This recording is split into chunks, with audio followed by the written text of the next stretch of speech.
જો બેટા, મારે તો દીકરો ગણો કે દીકરી મીરા જ છે, બીજું કોઈ છે જ નહીં. તો અહીંયા મારી સાથે જ રહો ને, ભાડાના મકાનમાં શું કામ રહેવું છે? અને હા, તમે એવું ન વિચારતા કે કોઈ એમ કહેશે કે આ ઘર જમાઈ તરીકે આવ્યા છે. નહીં, મેં તો પહેલાં પણ વિચાર્યું હતું કે મારા મીરાને પતિ બનીને જે કોઈ પણ આવે ને એ મારો દીકરો જ હશે. તો પછી આ ભાડાના મકાનમાં શું કામ રહેવું? અને મારે એક વાત બીજી પણ કરવી છે. આજે ને આજે તમારા અને મીરાના મંદિરમાં લગ્ન કરાવી દઈશ. શું મમ્મી?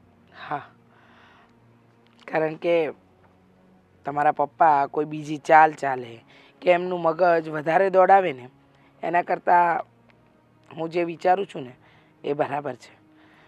એટલે તમારા અને મીરાના આજે નહીં, હમણાં જ લગ્ન થશે, એમ સમજો. ઠીક છે, હું તૈયાર છું. બેટા, આપણે મંદિરે જઈએ.